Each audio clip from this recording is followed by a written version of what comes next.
So yeah, we're here to kind of break down the some of the sessions at Vive 2024. And I'll start by saying, Vive seems to be marketing itself as kind of the hip, cool health tech conference. So the contrast is kind of making hymns into the stodgy legacy conference coming up next month. So I do like the design and content of the Vive event and webpage. And even though the conference is quite new, I think it has staying power. So I'm hoping to see it come for years to come. But it is kind of a chore to read all of the collateral ahead of time. But luckily, I've done it for you. So who am I and why should you listen to me? Well, here's a slide about it. You could just see some of the stuff that I've done. So it is that I work at Ionix Technologies. I'm the Chief Medical Information Officer here. And Ionix is a technology company. We do design first approach for health tech solutions. We also do fintech. I'm a physician. I've worked as a clinical product manager and consulted for a lot of different companies, many in the Fortune 500, as well as institutional investors.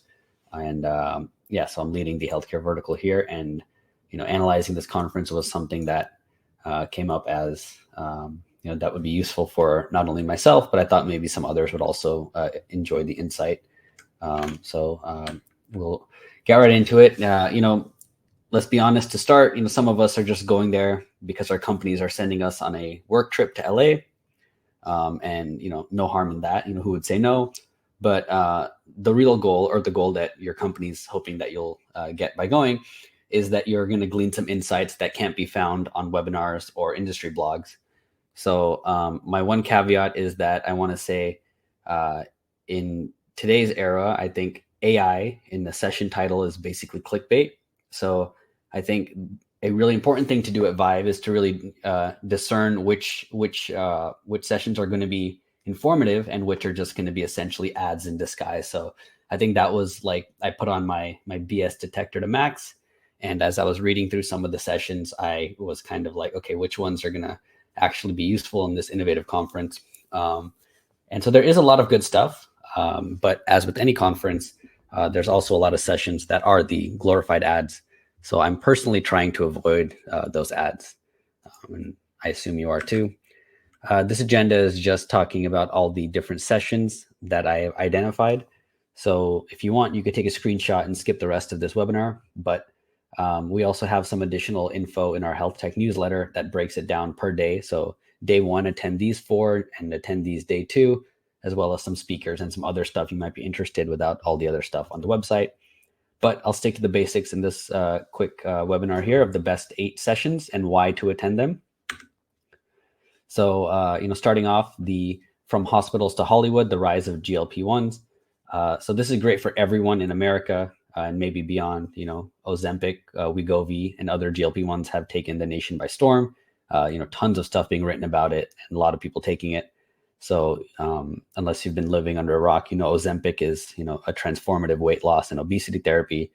Wegovy is the one that's supposed to be for that. Ozempic's type 2 diabetic, but it's cheaper and does the same thing. So it's really important to kind of understand. And the why attend of this, Ozempic is one of the biggest storylines of medicine today. And there really is a complex narrative of obesity treatment. And there's been a lot promised for the GLP-1s, including alcohol cessation, gambling cessation. There's a lot of other things that people are investigating since obesity is something that's really hard to control. And I think another reason to attend is that obesity is, it's indicated as a comorbidity in so many common conditions, type 2 diabetes, coronary artery disease, stroke, osteoarthritis, even sleep apnea. So there's a lot of things that, we really need to understand the human aspect. As I've seen patients who are unable to lose weight even after gastric surgery, but so far, knock on wood, Ozempic has curbed their eating and reduced their weight. So I'm excited to see this continue. But I think one of the things I want to gain from this session is to understand the implications of this new treatment across the healthcare landscape. So if it starts to affect the bottom line of insurance companies, we'll definitely see an adverse reaction. So kind of understand what else is going on beyond the human aspect there. Tap to pay healthcare. As we know, the payment models in medicine are old. There's a huge lag compared to other industries. And tap to pay we can do with our phones. So yeah, I think it's a crucial topic in U.S. Healthcare, and kind of payment may be the only topic depending on who you talk to, like insurance companies. But we do live in an age where you can use your phone to just tap and pay for almost anything. So when it comes to healthcare, we're really going back a couple decades, and getting mail, actual mail, snail mail, I guess you'd call it, and you get it a month later. And the reason why, I mean, I think part of it is price obfuscation, in my opinion. Getting a bill in the mail a month later is great for business, unfortunately. Plus, service has already been rendered, and we've seen how hard it is to fight insurance companies. It takes, almost a year sometimes. There was a story of a guy who worked at the insurance company, and it still took him a year to get to fight, and a lot of time to go back and forth to try to prove his point. So why attend again is, payments huge in every industry. I already said, some of this stuff, but I really want to see what's holding back the innovation that's overdue with, and they also mentioned that they're going to talk about some price transparency. So I think the other big thing to remember is that there needs to be profit in making healthcare payments more user-friendly or efficient, and it just won't happen.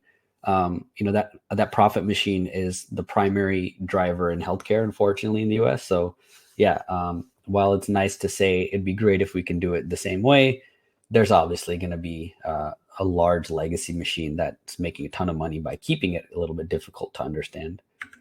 Head to toe health, another really good session that I found. And this is about integrating behavioral health into the standard physical care. So I think this is really important, and it touches on something gaining a lot of momentum in society today, which is the integration of behavioral health into standard medical care.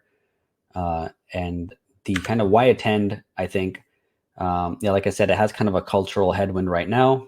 And this session is going to explore how to weave kind of behavioral health screenings. And I think not just those checklists that you get reimbursement for in value-based care, but, adding, it's like, do these health screenings and treatments seamlessly into normal physical care.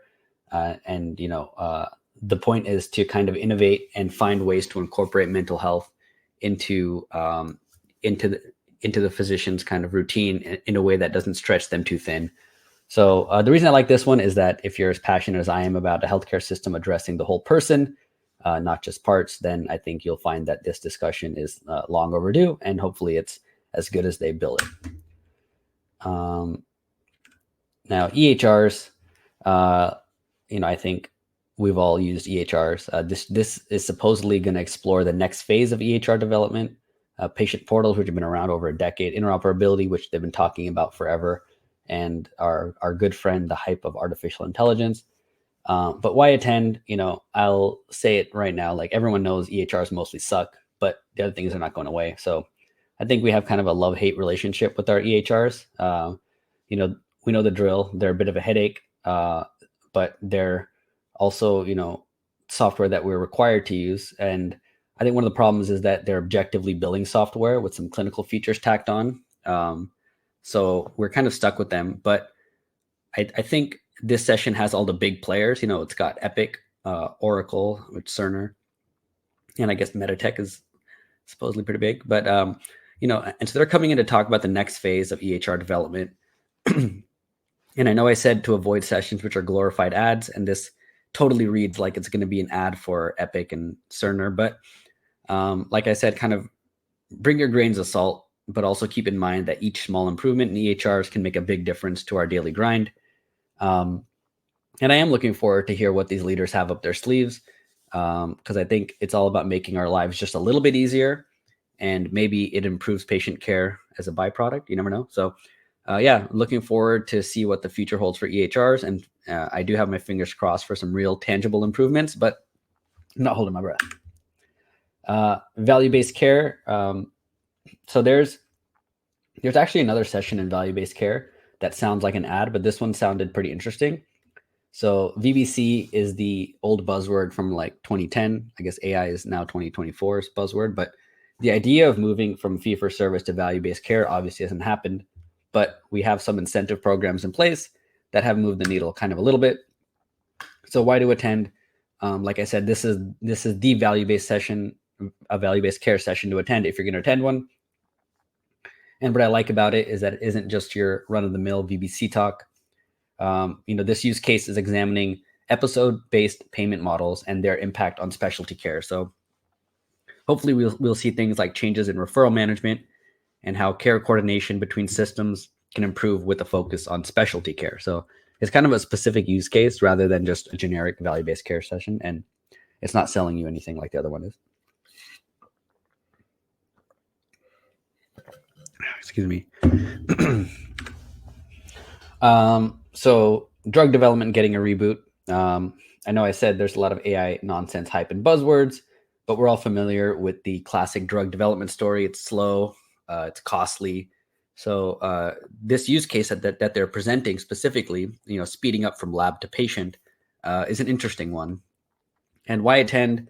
This session isn't about getting advice on the next big thing. It's about kind of gaining insight into what's happening right now in this rapidly transforming part of the drug industry.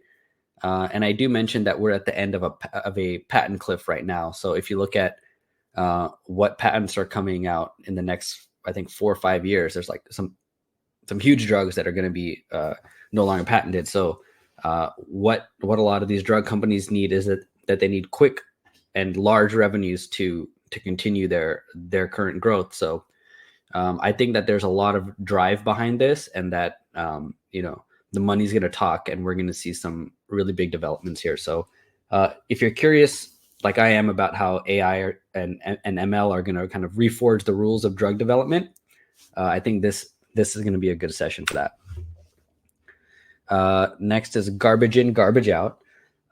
This is classic in the data world. Garbage is everywhere. I guess it's true in the real world if you look hard enough. But the truth is, much of the data we handle in health is really garbage data, unstructured, unorganized, and definitely underutilized.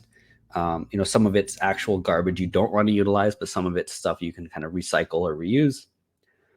So here they're exploring how AI can kind of revolutionize the way we handle health data. And why attend? Honestly, as I was scrolling through, I love the saying "garbage in, garbage out" because I say it a lot when I was consulting about people's EHRs or people's different health platforms and software. I'm like, well, yeah, obviously you're getting crap out because you're not putting anything in. That's useful. But yeah, so I think I really do love the saying. So that's what really drew me to this. But I think the session is actually going to be good too. So I don't know what they will be able to do with all this unstructured data, but if they're able to do anything with it, I believe that AI is something that can do it. Just based on my experience using GPT-4 for the last 11 months or so, I could actually see that there is an ability to transform kind of nonsense into actionable insights. So I do think that data quality is a lost cause. Everyone keeps talking about improving it, and people have spent over a decade, maybe 2 decades, trying to just harp on data quality.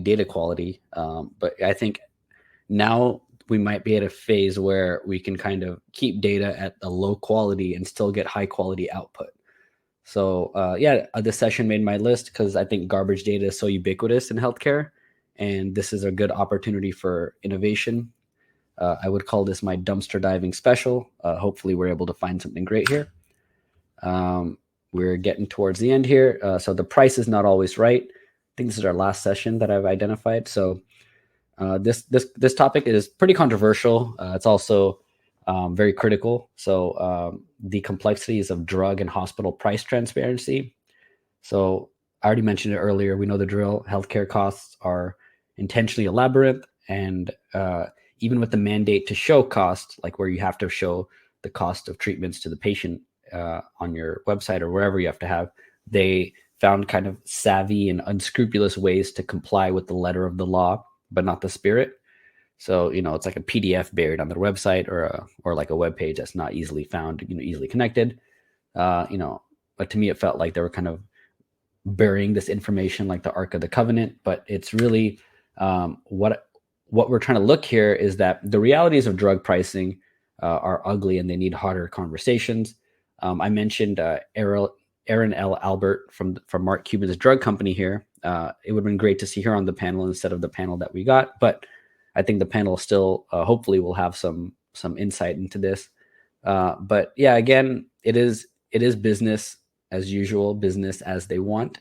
You know, things like transparency won't fly in health unless there's a profit for companies to be made by allowing transparency.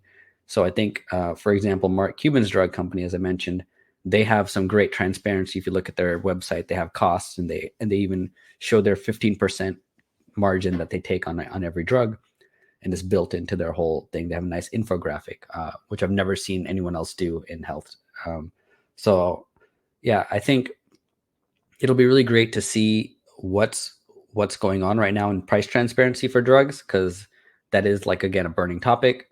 And I think negative reinforcements like fines and penalties don't seem to really matter. So I'm hoping that, with this, the price is not always right. We'll be able to show how revenue will make leaders adopt systems that are good for the patient. So hopefully they can do the right thing, even if it's for the wrong reason. So I'll end with the slide, a couple of slides here. So if you want to meet at or around Vive, we can chat about health tech, or I was born and raised in LA, so I can definitely tell you about some of the city's hidden gems. So yeah, feel free to drop me a message and connect. And here are my contact information here. I'm quite active on LinkedIn, working on Twitter, and I'll definitely respond quickly to any email. So yeah, hopefully this thing was useful, and I'll hopefully see you at Vive in a couple weeks. Thanks.